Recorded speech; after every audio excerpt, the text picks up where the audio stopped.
wow, I have driven this car a lot in the past year and a half. I've enjoyed every minute of it though. Before I get started, I wanted to thank you guys for 150 subscribers. I know in the grand scheme of things of YouTube, that's really nothing whatsoever, but it means a lot to me, and it's more than I had when I didn't start the YouTube channel. So I'm happy with that. I appreciate all the support. I appreciate all the comments, and keep subscribing, keep letting me know how I can do better, and I'll try my best to do so. So I appreciate that. So as far as the car goes, 20,000 miles in, guys. I've taken the car across country when I first got it. Since then, a few road trips here and there, and you know, the car's never done me wrong. I have really no complaints. There is a video of the likes and dislikes. Made that a while back. If you want to go ahead and check that out, you can. So I'm not going to get too deep into that on this video, but basically just talk about my experiences so far. Like I said, a couple road trips here and there. The car is very comfortable. Seats are comfortable to sit in, and really, you know, the only annoyance on road trips now is the aftermarket exhaust. I had the ETS exhaust, so that comes with the territory though. So I knew that going in. It drones a little bit on the highway, and you know, after a couple hours it can get annoying. Gas mileage is also a great factor on those road trips. 34 miles per gallon. If you're driving real conservatively and not going into boost, you can really get some good gas mileage. So as far as that, you know, I'm happy with that. Interior of the car pretty much does everything I needed to do. Obviously, the audio system on these cars in general, I don't think have ever been the best, and I wouldn't say it's great right now either. But I don't really listen to music that requires additional audio benefits, I guess. I don't really know. I'm not an audio junkie, so as long as it plays music and I can turn it up and have fun, I'm good with that. Seats, cloth seats.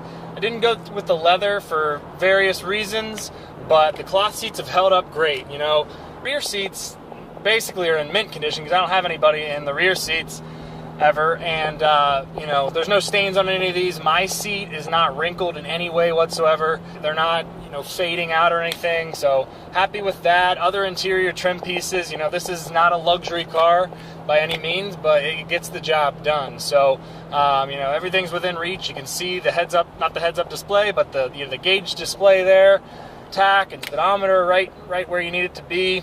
Finger steering wheel buttons, you know, you can adjust the radio. Basically everything you need this car to do, it does. So another thing, I've driven the car in the winter time across the 20,000 miles here. Winter, this car is awesome. All-wheel drive, winter tires.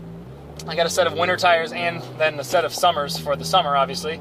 But during the winter, this car is a blast. We didn't have too much snow last winter. I'll do a review on those tires in another video. But, you know, no complaints there. I didn't slip whatsoever, unless I was trying to, obviously, which, you know, it happens in these type of cars. Yeah, so really as a daily driver, the car has been great. No issues so far, no engine problems, no clunkiness of anything else. Fingers crossed on that. But other than that, you know, I really have no complaints about too much on this car. One of the biggest things I noticed while owning this car is how big the Subaru community actually is. So before I bought the car, obviously I did a lot of research, so I knew, you know, there was Subaru groups and clubs and meets and all sorts of stuff. But when I've owned this car, I've joined multiple Facebook groups. I've helped start a Facebook group. You know, I've gone to meets, I've gone to events. Met tons of different friends along the way, and really, I guess what I could say is one of my favorite things about the car is not actually an aspect of the car itself, but the culture around the car. There's people on all these groups willing to help, willing to share their thoughts. You know, I've learned some stuff, I've shared some stuff. Just, you know, the culture of Subaru is awesome. I've made some friends at some of the dealerships here in town. And just overall, really enjoy the people that are included in the Subaru group. So kind of to close it up here, guys, you know, not going to get too detailed about everything that I've done with the car. It's just kind of my 20,000 mile review, letting you know everything's still going strong at this point. Again, fingers crossed. I don't want to jinx myself.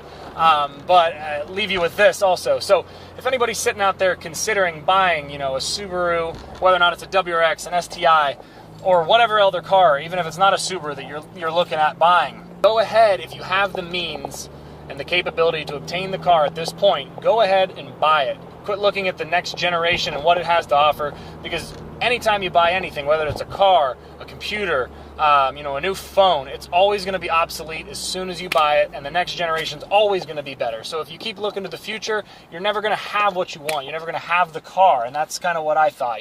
I kept looking at these cars. Obviously, it was 2015. I'm like, oh, well, the 2016 is going to have X, Y, Z. No, don't consider that when you're trying to buy the car. Just look at it. If you like it, get it. If you have the means to buy it, buy it. Don't wait for the next generation, because the next generation will never come. You'll always be waiting and waiting for the next generation, and you'll never end up buying the car. So I'll leave you with that.